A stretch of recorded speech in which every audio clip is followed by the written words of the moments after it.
It seems like barely a day goes by when we don't hear about the latest revelations about the morally and financially corrupt behaviour of the rich and powerful.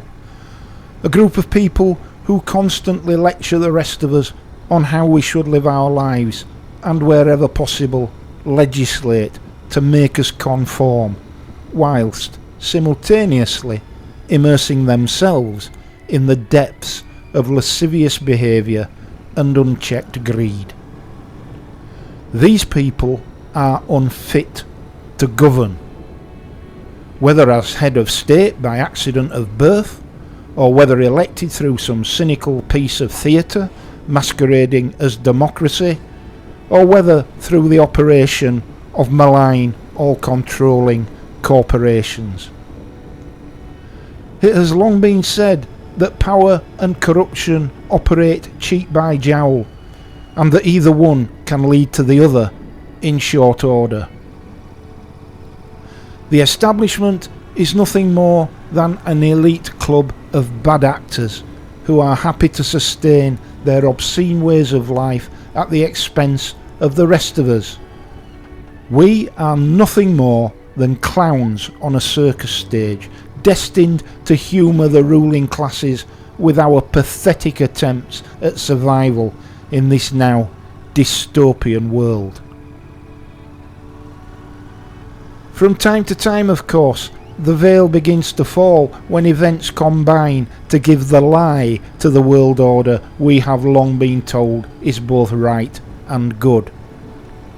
Through a chink in the facade, we see not a glimpse of light, but of thick, cloying, putrid darkness. This is the world in which the establishment, the so-called deep state, operate. But when such revelations become manifest, then a strategic change in direction is mandated, and our evil overlords must turn to further sowing divisions and ultimately stoking regional or global conflict. Believe me, it's coming, because nothing else now will stop the masses seeing the naked emperor and acting. When I look through my father's pre-war and wartime diaries, I often wonder what it must be like to have your world completely upended by events far removed from your day-to-day life or sphere of influence. Of course, however comfortable one's life may be, it can never be spared the realities of human existence. The death of friends and family, for example, can be truly traumatic for rich and poor alike, and no amount of wealth will ever buy off that hooded figure with his scythe. But I find it hard to grasp what the young British men in the 1940s went through when they were suddenly mandated to attend theatres of war in far-off places, as the free world took on the expansionist obsessions of tyrannical regimes in Europe and the Far East. Imagine it. 1 minute you're enjoying a normal life of work, recreation, family and friends, celebrating births and marriages, Christmases and New Years, and reaping the benefits of belonging to a stable society where the only national shocks come from freak weather events or political scandals. Then, seemingly out of nowhere, all of that is ripped from under you, and you find yourself out of your job, away from your family, and facing a dangerous and uncertain future with no end date or end game. Imagine the equivalent today. How would we react? It's probably easier for us boomers and Gen X's with fathers who went to war over 80 years ago to get some sense of it through the stories told over family meals, bedtime rituals and social gatherings. But for those generally removed from such experiences, how might they react if we found ourselves once more embroiled in the kinetics of widespread conflict because of the actions of another set of nut jobs with imperialist ambitions. It always baffles me, this war thing. As far as I can tell, the human species did not evolve to fear, and therefore fight, anything other than a handful of apex predators with a penchant for human flesh. We are social creatures who have successfully evolved through the benefits of cooperation, collaboration, and joint enterprises to achieve outcomes mutually beneficial to all participants.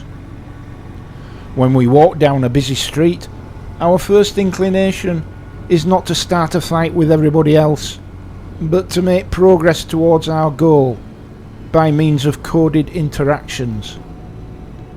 I mean, how many times do we find ourselves closing in on someone on the same trajectory, only to find that we end up engaging in a somewhat comical dance as attempts to give way to one another result in a rapid succession of mirrored movements until one of us seizes the initiative and stops to allow the other to pass. We don't usually resolve the situation by punching the other guy on the nose, except maybe in Glasgow. Now, history shows us that we only end up fighting and killing each other in our thousands when someone at the top of the food chain completely loses the plot and falls out with someone else at the top of the food chain. This invariably results in a very dangerous bit of willy waving, where large numbers of innocent people lose their lives because of the egos of one or two sociopaths. My old man always said that the difference between World War I and World War II wasn't measured in years but in values. He believed that the Great War, the war to end all wars, was nothing more than a bunch of toffs falling out over money and territory. Yes, the establishment, the elites, the ruling classes. Unlike World War II, there was no existential threat to the UK back then, and as such, the 1 million British military deaths were an abomination, meeting their end, as many of them did, without ever really knowing what they were fighting for, save for the many lies told to them by their betters. In 1939, however, the danger to Great Britain was a clear and present one. This is how my father saw it, and as such he went to war with a sense of acceptance and duty, rather than confusion and resentment. He knew that the life he enjoyed was worth fighting to preserve, and he wanted to return to it one day. For him, and for many thousands like him, leaving home to fight was a matter not just of personal survival, but of the survival of a way of life.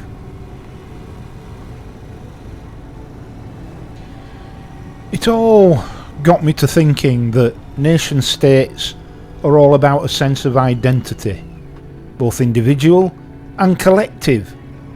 We feel a sense of identity and common purpose with others of our kind, even though we may not know them.